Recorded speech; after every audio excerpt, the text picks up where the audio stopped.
नमस्कार साथियों, KVS academy में आपका बहुत बहुत स्वागत है। साथियों, डेली करंट अफेयर की क्लास में करंट अफेयर से रिलेटेड जो भी क्वेश्चंस होते हैं उनको हम यहाँ पर देखते हैं और उससे रिलेटेड जो फैक्ट होते हैं उनको भी हम यहाँ पर साथ में डिस्कस करते हुए चलते हैं। साथियों, बताना चाहूँगा, अगर आप ये पीडीएफ डाउनलोड करना चाहते हैं तो वीडियो के डिस्क्रिप्शन बॉक्स में हमारे टेलीग्राम चैनल का लिंक अवेलेबल है, वहाँ से जाके आप इसको डाउनलोड कर सकते हैं। तो आइए साथियों, पहले क्वेश्चन की तरफ चलते हैं। पराक्रम दिवस हर साल 23 जनवरी को किस भारतीय नेता की जयंती के उपलक्ष्य में मनाया जाता है? तो साथियों, जो आपके ऑप्शन है, महात्मा गांधी, जवाहरलाल नेहरू, सुभाष चंद्र बोस या भगत सिंह। तो साथियों, कमेंट सेक्शन में उत्तर दें कि इसका सही उत्तर क्या है। पराक्रम दिवस जो होता है हर साल 23 जनवरी को किस भारतीय नेता की जयंती के उपलक्ष्य में मनाया जाता है? तो साथियों, इसका सही उत्तर देने की कोशिश करें कमेंट सेक्शन में। महात्मा गांधी, जवाहरलाल नेहरू, नेताजी सुभाष चंद्र बोस या भगत सिंह। तो साथियों, यहाँ पे जो सही उत्तर है ऑप्शन सी है, नेताजी सुभाष चंद्र बोस। ठीक है साथियों। तो नेताजी का जन्म 23 जनवरी 1987 को कटक उड़ीसा में हुआ था और उन्हीं के जो जन्म दिवस के उपलक्ष्य में पराक्रम दिवस हर साल 23 जनवरी को सेलिब्रेट किया जाता है साथियों। ठीक है, आइए अगला क्वेश्चन देखते हैं साथियों। 2025-26 के विपणन सत्र के लिए कच्चे जूट का नया न्यूनतम समर्थन मूल्य क्या है? मतलब आपको एमएसपी प्राइस बताना है साथियों। तो आपके जो ऑप्शन है 5300 प्रति कुंटल, 5650 प्रति कुंटल, 5600, माफी चाहूंगा, 5950 प्रति कुंटल या 6000 प्रति कुंटल। तो साथियों, यहाँ पे जो सही उत्तर है ऑप्शन बी है, 5650 प्रति कुंटल। ठीक है, ये 2025-26 के विपणन सत्र के लिए कच्चे जूट का नया एमएसपी मतलब न्यूनतम समर्थन मूल्य तय किया गया है। ठीक है साथियों, 5650 प्रति कुंटल। आइए अगला क्वेश्चन देखते हैं। 76वें गणतंत्र दिवस परेड की थीम क्या है? तो साथियों, आपके जो ऑप्शन है, विविधता में एकता, स्वर्णिम भारत, विरासत और विकास, सशक्त और सुरक्षित भारत या विरासत भी और विकास भी। तो साथियों, कमेंट सेक्शन में इसका उत्तर दें। साथियों, कमेंट सेक्शन में इसका उत्तर दें कि 76वें गणतंत्र दिवस परेड की थीम क्या है। तो साथियों, यहाँ पे जो सही उत्तर है ऑप्शन बी है, स्वर्णिम भारत, विरासत और विकास। ये इस साल की जो गणतंत्र दिवस की परेड है उसकी थीम है साथियों। ठीक है, आइए इसके बारे में देखते हैं साथियों। 76वें गणतंत्र दिवस परेड में विभिन्न राज्यों, केंद्र शासित प्रदेशों और केंद्रीय मंत्रालयों की कुल 26 झांकियां भारत की सांस्कृतिक विविधता और समावेशिता को प्रदर्शित करेंगे। ठीक है, तो जितने भी स्टेट है सब अपने अपने स्टेट के कल्चर को यहाँ पर रिप्रेजेंट करेंगे।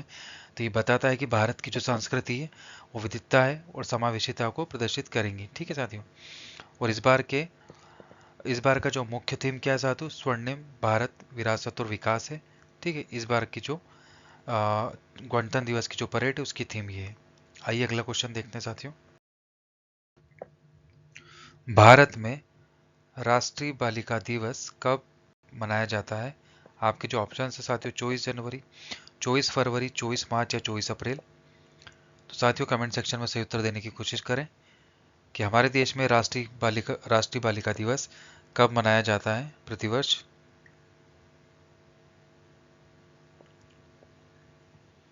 साथियों, जो सही उत्तर है ऑप्शन ए है, 24 जनवरी। 24 जनवरी को हम राष्ट्रीय बालिका दिवस मनाते हैं। ठीक है सर, हर साल। आइए अगला क्वेश्चन देखते हैं। भारत के गहरे महासागर मिशन का मुख्य उद्देश्य क्या है साथियों? आपके जो ऑप्शन है, अंतरिक्ष अन्वेषण, ऑप्शन बी है साथियों, पानी के नीचे संसाधनों की खोज और गहरे समुद्र के पारिस्थितिकी तंत्र के ज्ञान को बढ़ाना, ऑप्शन सी है कृषि विकास या ऑप्शन डी शहरी बुनियादी ढांचे में सुधार। तो साथियों, कमेंट सेक्शन में इसका सही उत्तर देने की कोशिश करें कि भारत के गहरे महासागर मिशन का उद्देश्य क्या है। तो साथियों, यहाँ पे सही उत्तर है ऑप्शन बी, पानी के नीचे संसाधनों की खोज और गहरे समुद्र के परिस्थिति के तंत्र को ज्ञान को बढ़ाना है। ठीक है, तो भारत 2025 में गहरे महासागर मिशन के हिस्से के रूप में अपनी पहली मानव संचालित पानी के नीचे पनडुब्बी लॉन्च करने के लिए तैयार है। ठीक है साथियों, आइए अगला क्वेश्चन देखते हैं। भारतीय लघु फिल्म अनुजा को ऑस्कर 2025 के लिए किस श्रेणी में नामांकित किया है? साथियों, आपके जो ऑप्शंस है, सर्वश्रेष्ठ एनिमेटेड लघु फिल्म, ऑप्शन बी सर्वश्रेष्ठ वृत्तचित्र लघु फिल्म, ऑप्शन सी है सर्वश्रेष्ठ लघु फिल्म लाइव एक्शन, या ऑप्शन डी सर्वश्रेष्ठ विदेशी भाषा फिल्म। तो साथियों, कमेंट सेक्शन में इसका सही उत्तर देने की कोशिश करें कि किस श्रेणी में इस मूवी को नामांकित किया गया है, नॉमिनेशन में लिया गया है साथियों इसका। साथियों, यहाँ पे सही उत्तर है ऑप्शन सी सर्वश्रेष्ठ लघु फिल्म लाइव एक्शंस। ठीक है साथियों, आइए इसके बारे में देखते हैं। इसका पोस्टर है साथियों। तो भारतीय लघु फिल्म अनुजा को 2025 ऑस्कर के लिए सर्वश्रेष्ठ लघु फिल्म श्रेणी में नामांकित किया गया है। ठीक है, आइए अगला क्वेश्चन देखते हैं। किस राज्य सरकार ने दीनदयाल उपाध्याय भूमिहीन कृषि मजदूर कल्याण योजना शुरू की है? तो आपको उस स्टेट का नाम बताना है साथियों। आपके जो ऑप्शंस है, आंध्र प्रदेश, छत्तीसगढ़, कर्नाटक या केरल। तो साथियों, कमेंट सेक्शन में सही उत्तर देने की कोशिश करें, किस राज्य सरकार ने ये योजना शुरू की है। साथियों, कमेंट सेक्शन में सही उत्तर देने की कोशिश करें। तो साथियों, यहाँ पे जो सही उत्तर है ऑप्शन बी है छत्तीसगढ़। ठीक है, आइए इसके बारे में देखते हैं। तो साथियों, छत्तीसगढ़ के मुख्यमंत्री विष्णुदेव साय ने रायपुर में दीनदयाल उपाध्याय भूमिहीन कृषि मजदूर कल्याण योजना शुरू की है साथियों। कहाँ से? रायपुर से, छत्तीसगढ़ की कैपिटल से। ठीक है साथियों, और इस योजना के तहत बेगा और गुनिया सहित 5,62,हजार से अधिक भूमिहीन कृषि मजदूरों को सालाना 10,000 रुपये मिलेंगे साथियों। और लॉन्च के दौरान जो लाभार्थियों को 562 करोड़ रुपए वितरित किए गए। ठीक है साथियों, जैसे लॉन्च हुई थी उसी टाइम ये राशि वितरित की गई है जो भी इसके लाभार्थी थे। ठीक है, तो 5,62,हजार से अधिक लोगों को, जो कृषि में जो काम कर रहे मजदूरों को सालाना 10,000 रुपये मिलेंगे साथियों। तो इससे उनकी जो स्थिति है वो बेहतर होंगी। आइए अगला क्वेश्चन देखते हैं साथियों। खबरों में रही वेगाई नदी किस राज्य में स्थित है साथियों? आपके जो ऑप्शन है, केरल, कर्नाटक, तमिलनाडु या महाराष्ट्र। तो साथियों, इसका सही उत्तर है ऑप्शन सी तमिलनाडु। तमिलनाडु राज्य में स्थित है। आइए इसके बारे में देखते साथियों। मद्रास उच्च न्यायालय ने स्थानीय निकायों की वेगाई नदी में प्रदूषण को रोकने के लिए एक कार्य योजना प्रस्तुत करने का निर्देश दिया है। वेगाई नदी तमिलनाडु में पश्चिमी घाट, वरुसनोडु और मेघामलई पहाड़ियों से निकलती है। ठीक है साथियों, यह पांड्या नाडु क्षेत्र से दक्षिण पूर्व में बहती है। कभी कभार बाढ़ आती है और पंबम ब्रिज के पास पाक जल डमरू मध्य में गिरती है साथियों। नदी नदी का जो क्षेत्रफल है साथियों 258 किलोमीटर का है, जिसका जो बेसिन क्षेत्र है 7,741 वर्ग किलोमीटर, जो पूरी तरह से तमिलनाडु में है। ठीक है, आइए आगे देखते हैं। तो वेगई को केरल के पेरियार बांध से पानी मिलता है, जिसका पानी पश्चिमी घाट में एक सुरंग के माध्यम से मोड़ा जाता है।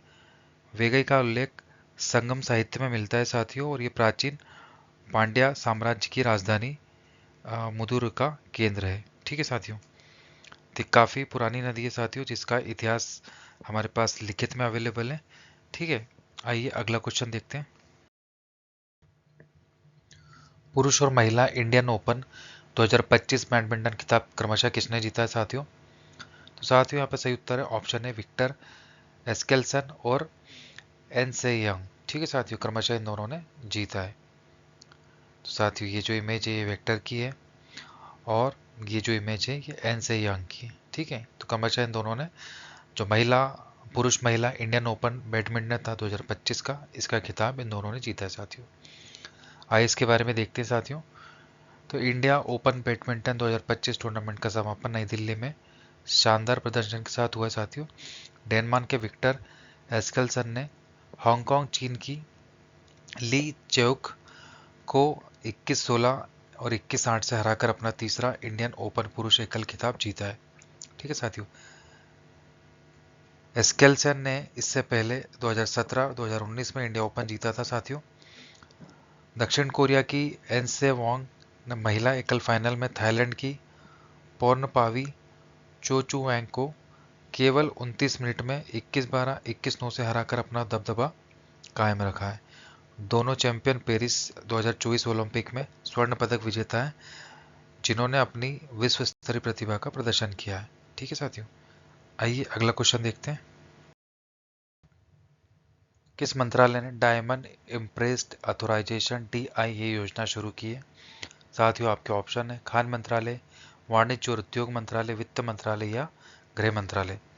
तो साथियों, कमेंट सेक्शन में इसका सही उत्तर देने की कोशिश करें कि किस मंत्रालय द्वारा इसकी योजना को शुरुआत की गई है। साथियों, यहाँ पे सही उत्तर है ऑप्शन बी, वाणिज्य और उद्योग मंत्रालय द्वारा इस योजना को शुरुआत की गई है। आइए इसके बारे में देखते हैं साथियों। तो वाणिज्य मंत्रालय ने भारत के जो हीरा उद्योग है उसको वैश्विक प्रतिस्पर्धात्मकता को बढ़ावा देने के लिए डायमंड इम्प्रेस ऑथराइजेशन योजना शुरू की है। ठीक है साथियों, की कंपटीशन बड़े इस उद्योग में वर्ल्ड लेवल पे 1 अप्रैल 2025 से प्रभावी ये निर्यात उद्देश्यों के लिए 1/4 कैरेट से कम के प्राकृतिक कटे और पॉलिश किए गए हीरो के शुल्क मुक्त आयात की अनुमति देता है। ठीक है साथियों, इस योजना में 10% मूल्य संवर्धन निर्यात दायित्व अनिवार्य है। ये बड़े खिलाड़ियों के साथ समान अवसर बनाकर SSME निर्यातकों का समर्थन करती है। साथियों, बोत्सवाना जैसे देशों में हीरा लाभकारी नीतियों में प्रेरित होकर इसका उद्देश्य हीरा मूल्य श्रृंखला में भारत के वैश्विक नेतृत्व को बनाए रखना है। ठीक है साथियों, कि इंटरनेशनल मार्केट में जो हमारे इंडिया के जो हीरे की डिमांड है वो लगातार बनी रहे, इसीलिए ये योजना चालू की गई है ताकि वैश्विक लेवल पे और हमारे हीरे हैं उसमें जो कंपटीशन है वो बढ़े और इनकी ज़्यादा से ज़्यादा सेल हो साथियों। ठीक है, और ये उद्योग और ग्रो करे। आइए आगे देखते हैं साथियों अगला क्वेश्चन। कौन सा भारतीय राज्य प्रथम अंतर्राष्ट्रीय ओलंपिक अनुसंधान सम्मेलन का मेजबान है? तो कौन इसकी मेजबानी कर रहा है साथियों अंतर्राष्ट्रीय ओलंपिक अनुसंधान सम्मेलन की? वो आपको राज्य का नाम बताना है। आपके जो ऑप्शन है केरल, महाराष्ट्र, गुजरात या कर्नाटक। तो साथियों, कमेंट सेक्शन में इसका उत्तर देने की कोशिश करें। साथियों, जो सही उत्तर है ऑप्शन सी है, गुजरात। ठीक है, आइए इसके बारे में देखते हैं साथियों।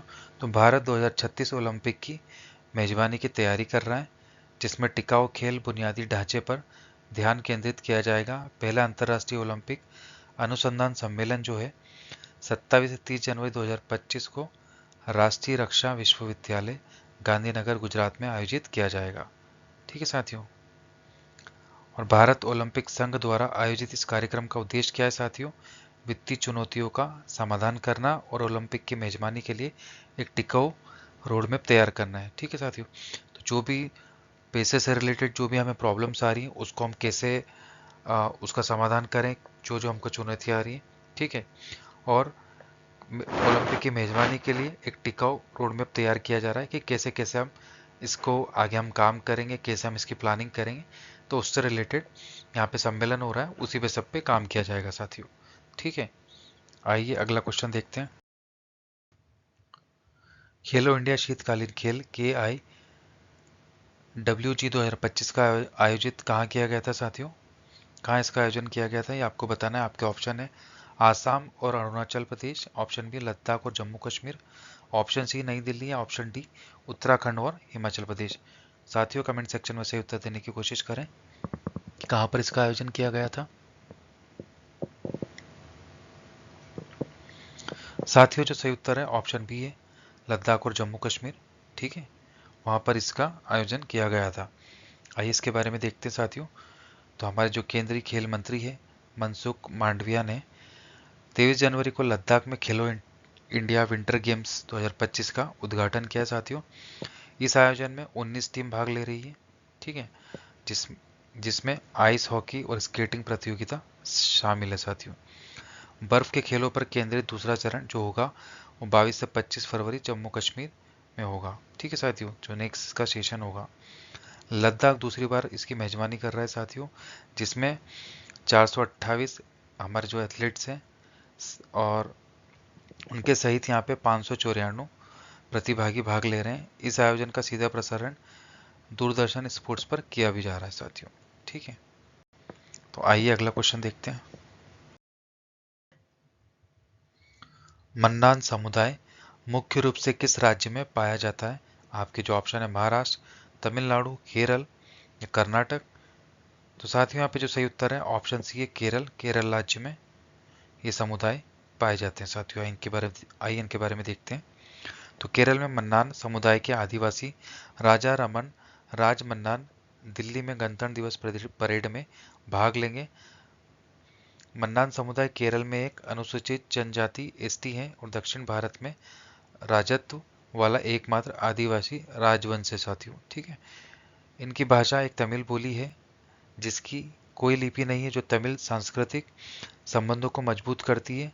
वे मातृवंशी वंश प्रणाली का पालन करते हैं और अपने राजा का चुनाव करते हैं और हिंदू धर्म का पालन करते हैं। साथियों ठीक है, मुख्य इनका जो व्यवसाय है वो कृषि शामिल है और त्योहारों में कलावूट, मिनूत और मुथियानमन शामिल है। साथियों ठीक है, मुंडन कुथु उनकी अनूठी अनुष्ठान कला है जिससे पूजा, फसल और शादियों के दौरान किया जाता है। ठीक है साथियों, आइए अगला क्वेश्चन देखते हैं। इस संस्थान को 2025 के लिए सुभाष चंद्र बोस आपदा प्रबंधन पुरस्कार से सम्मानित किया गया है। साथियों आपके जो ऑप्शन है, ऑप्शन ए है भारतीय राष्ट्रीय महासागर सूचना सेवा केंद्र, ऑप्शन बी भारतीय मौसम विज्ञान विभाग, ऑप्शन सी राष्ट्रीय आपदा प्रतिक्रिया बल या ऑप्शन डी भारतीय भूवैज्ञानिक सर्वेक्षण। तो साथियों यहाँ पे जो सही उत्तर है ऑप्शन ए है भारतीय राष्ट्रीय महासागर सूचना सेवा केंद्र। ठीक है, INCOIS। ठीक है, तो आइए इसके बारे में देखते हैं। साथियों भारतीय राष्ट्रीय महासागर सूचना सेवा केंद्र हैदराबाद के स्थानागत श्रेणी में 2025 के लिए प्रतिष्ठित नेताजी सुभाष चंद्र बोस आपदा प्रबंधन पुरस्कार से सम्मानित किया गया है। यह पुरस्कार भारत में आपदा प्रबंधन में INCOIS के महत्वपूर्ण योगदान को मान्यता देता है। ठीक है, विशेष रूप से सुनामी के पूर्व चेतावनी, चक्रवात पूर्व अनुमान और तटीय जोखिम शमन में। ठीक है, तो इससे रिलेटेड जो भी चीज़ होते हैं साथियों उसके लिए इसको दिया जाता है। INCOIS भारतीय सुनामी प्रारंभिक चेतावनी केंद्र ITEWC का संचालन करता है जिसे यूनेस्को द्वारा विश्व स्तर पर मान्यता प्राप्त है। साथियों ठीक है, संगठन ने आपदा प्रतिक्रिया क्षमताओं को बढ़ाने के लिए सारत और सिनऑप्स जैसे अनुभव उपकरण विकसित किए हैं। ठीक है, तो जो भी मानव आपदा से रिलेटेड जो भी प्रतिक्रिया होती है क्षमता बढ़ाने के लिए हमने ये दो उपकरण भी विकसित किए हैं। साथियों ठीक है, आइए अगला क्वेश्चन देखते हैं। ग्लोबल फायर पावर इंडेक्स 2025 में भारत की रैंक क्या है? साथियों आपके जो ऑप्शन है पहला, दूसरा, तीसरा या चौथा। तो साथियों यहाँ पे सही उत्तर है ऑप्शन डी, फोर्थ हमारी यहाँ पर रैंक है। किसमें? ग्लोबल फायर इंडेक्स 2025 में। ठीक है, तो साथियों ग्लोबल फायर पावर इंडेक्स 2025 के अनुसार भारत को दुनिया की चौथी सबसे शक्तिशाली सेना का दर्जा दिया गया है। ठीक है, शीर्ष 3 देश जो पहले नंबर पर संयुक्त राज्य अमेरिका, USA, रूस और चीन है। ठीक है, भूटान सबसे निचले स्थान पर 145 स्थान पर है साथियों, जबकि पाकिस्तान 9वें स्थान से गिरकर 12वें पर आ गया है। शीर्ष 4 देशों की रैंकिंग 2024 से अपरिवर्तित बनी हुई है। ठीक है, तो लास्ट ईयर भी जो रैंक थी वो सेम थी साथियों, अभी भी ये सेम है, इसमें कोई चेंज नहीं आया। ठीक है, global fire index fire power index 2025 का जो था साथियों, तो 145 देशों की सैन्य शक्ति की तुलना उनकी युद्ध क्षमताओं के आधार पर करता है। ठीक है, और इसमें किसी देश की परमाणु हथियार क्षमता को शामिल नहीं किया गया। तो न्यूक्लियर जो न्यूक्लियर हमारे पास बम है, ठीक है, परमाणु जो हथियार होते हैं उनको यहाँ पे काउंट नहीं किया जाता है। उसके अलावा जो भी हमारे पास सैन्य शक्ति होती है या सैन्य क्षमता होती है साथियों, उसके आधार पर यहाँ पे इस इंडेक्स को तैयार किया जाता है। ठीक है, तो उस इंडेक्स में हमारी रैंक क्या है? 4th नंबर पे। आइए अगला क्वेश्चन देखते हैं। गणतंत्र दिवस 2025 के मुख्य अतिथि प्रभाबो सुबियांटो किस देश के राष्ट्रपति हैं? साथियों आपके ऑप्शन है श्रीलंका, मलेशिया, सिंगापुर या इंडोनेशिया। तो साथियों कमेंट सेक्शन में सही उत्तर देने की कोशिश करें कि किस देश के राष्ट्रपति हैं।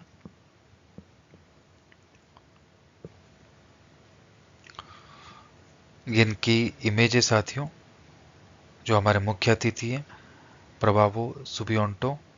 तो साथियों ये इंडोनेशिया के राष्ट्रपति हैं। ठीक है,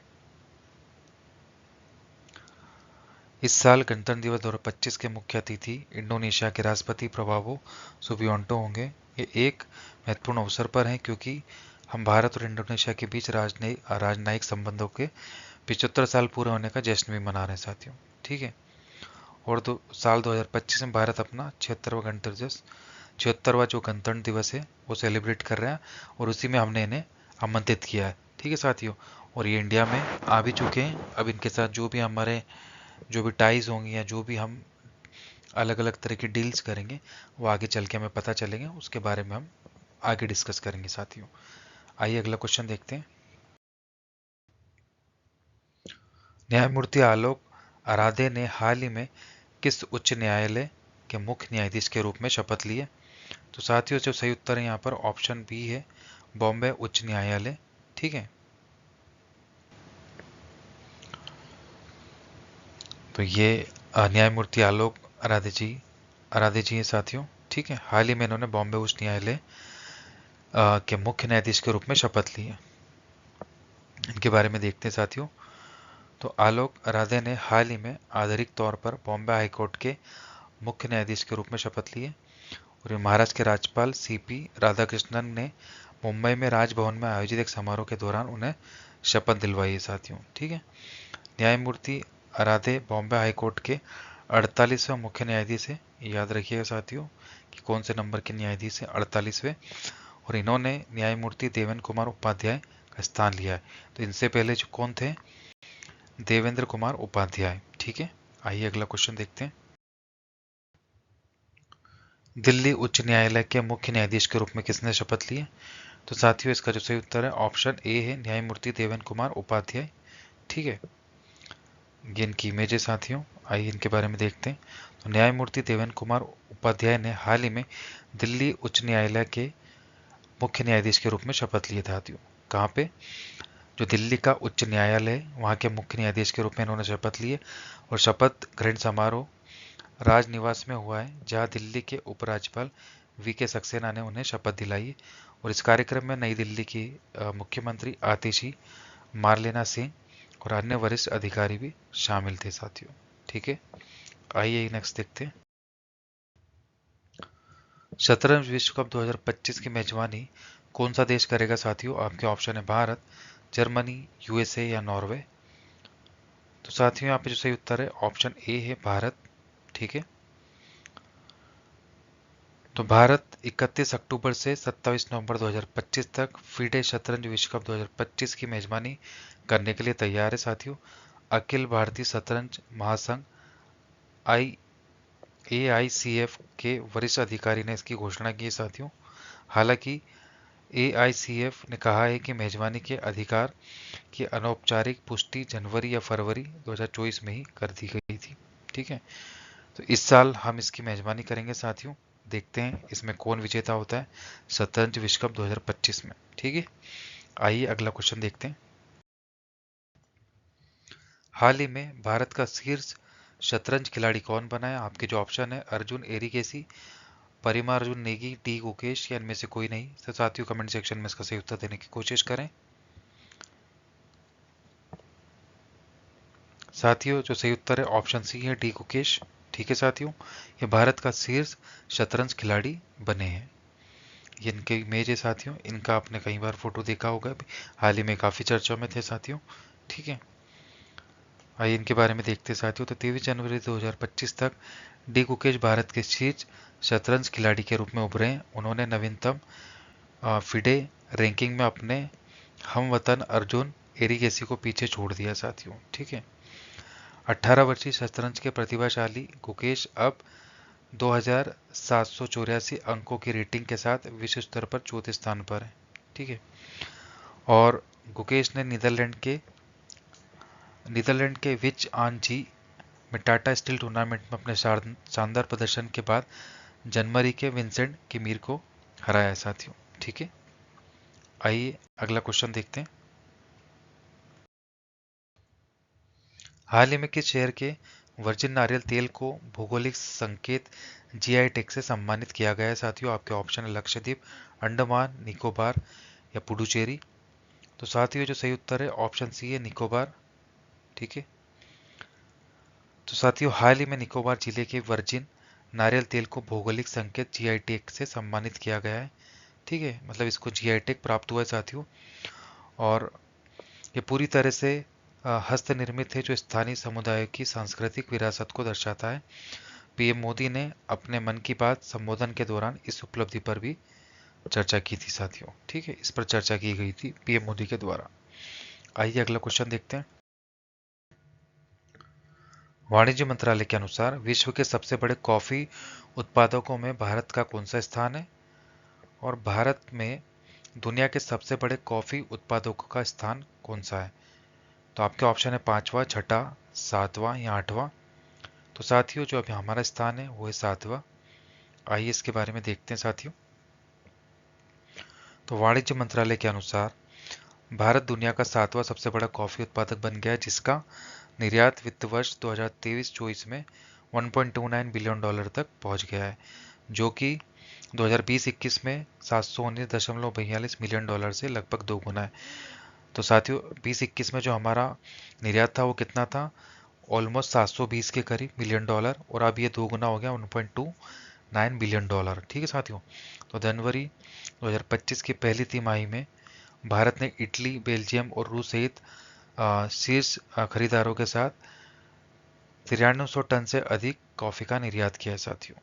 भारत के कॉफी उत्पादन का लगभग 3/4 हिस्सा अरेबिका और रोबास्टा बीन से बना है। ठीक है, इन्हें मुख्य रूप से बिना भुने बीन्स के रूप में निर्यात किया जाता है। हालांकि भुनी हुई और तुरंत बनाने वाली कॉफी जैसे मूल्यवर्धित उत्पादों की मांग बढ़ रही है, जिससे निर्यात तेजी से बढ़ रहा है। तो इन फ्यूचर इसकी जो ग्रोथ है और भी ज्यादा होगी साथियों। आइए नेक्स्ट क्वेश्चन देखते हैं। डिजिटल लॉकर की सफलता के आधार पर सरकार ने एंटिटी लॉकर पेश किया है साथियों, जो एक नया डिजिटल ब्रांड है, जिसका उद्देश्य क्या है?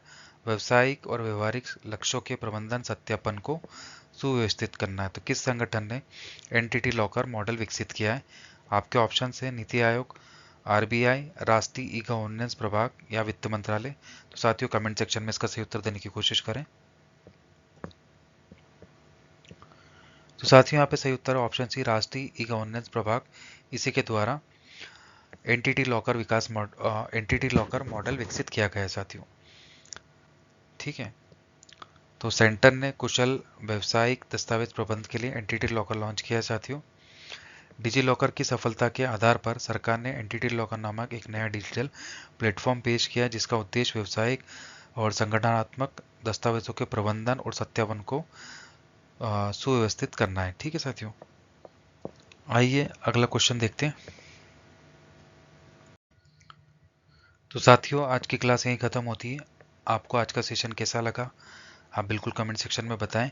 साथियों अगर आपको मेरी क्लास अच्छी लगती है तो आप इसको लाइक करें, हमारे चैनल को सब्सक्राइब करें। कल फिर मिलते हैं करंट अफेयर की क्लास में।